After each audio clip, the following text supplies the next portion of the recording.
C'est Black Friday et tu vas peut-être acheter des écouteurs sans fil. Tu vas sûrement prendre les AirPods parce que c'est les plus populaires, sauf que quand ils ne marchent plus, tu vas faire quoi? Eh bah rien, parce qu'on ne peut pas les réparer. Ok, c'est petit, c'est épuré, tout le monde en a, mais c'est une véritable catastrophe écologique. Chaque écouteur est un condensé de métaux rares et de plastique, et quand sa batterie commence à lâcher au bout de quelques années, il y a plusieurs solutions.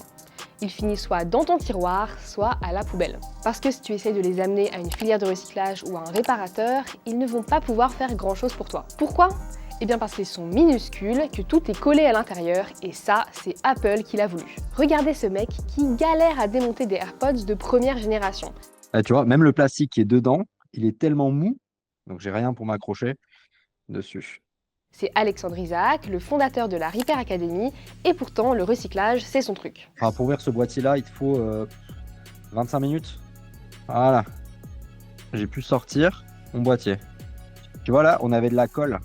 Et on voit là qu'il y avait du double face. Maintenant, on va passer au plus dur.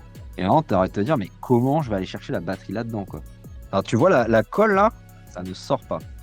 En fait, l'intérieur, du coup, il n'y a pas de colle. Mais c'est au bout, il y a tellement de colle. Tout est faisable. Mais combien de temps il faut? Comment tu fais ça proprement sans tout arracher? Pour moi, c'est un produit irréparable. Un produit réparable, c'est tu prends ton tournevis, tac, tac, tac. Pourtant, il y a des choses à faire. Si la partie du bas était dévissable, par exemple, on pourrait peut-être remplacer la batterie. Mais les AirPods qu'on connaît aujourd'hui seraient un peu plus épais et coûteraient un peu plus cher. Du coup, rien ne change, alors qu'en France, on a un indice de réparabilité qui est obligatoire pour les smartphones, les télés, l'électroménager et les ordinateurs. Mais les AirPods continuent de passer sous le radar, parce que les écouteurs sans fil n'ont pas cet indice. Quand ils font ces types de lois, ils raisonnent en tonnes de produits non jetés. Ça pèse rien.